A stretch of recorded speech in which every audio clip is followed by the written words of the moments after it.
COVID-19 has brought many challenges to WSMS. There are a total of 18 coronavirus cases at the secondary level. Some of them are COVID cases, but we have had some positive COVID cases on campus. We have been pretty consistent with all the procedures, but Mr. Parker feels students have been slacking a bit. I think we started off really well. I think when we went the first 6 to 9 weeks, it was 9 weeks that we didn't have any cases on campus, I think we relaxed a little bit, including myself. It's still very important that the student body continues to follow the rules to keep everyone safe. In middle school, kids think that that's not going to happen to me, or you're only looking really 5 minutes down the road instead of a day, 2 days, a week down the road, and it can happen to you. Since flu season is among us, there might be some added obstacles. I'm really curious to see how the flu impacts us because we are wearing masks, and maybe that'll help with the flu as well. I don't know the answer to that, but it's going to be a very interesting winter that nobody can predict. Some people may not be getting tested because they are asymptomatic and could still be spreading the virus. There's no doubt that that's happening. And so again, you can't control that.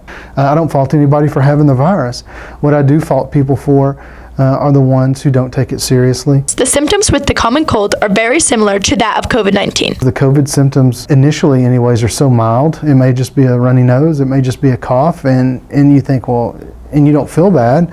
Mr. Parker tells us what conditions in which Willow Springs will be shut down. There's some actual really black and white numbers. You have to be at 10%. So we would need to have quarantined 75 to 80 kids at one particular time. With so many breaks with the holidays coming up, the concern arises that the students and faculty will come back to school with the virus. The holidays are going to be the hardest part of the year. We have a 4-day weekend coming up. When you go home, you want to hang out with friends, you want to go to a Halloween party, you want to go to Thanksgiving dinner, so you want to hang out with friends throughout the week or over, a 2-week Christmas break. It's inevitable that we're going to see cases rise if we don't do the things outside of school that we need to do.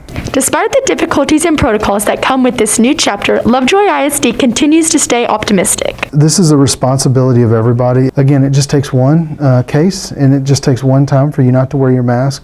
And so when you see somebody who's not doing it, it's not that you're being rude, it's just you're trying to protect what we have. I'm MIA REAUGH. And I'm Chloe Smith reporting for WSMS News.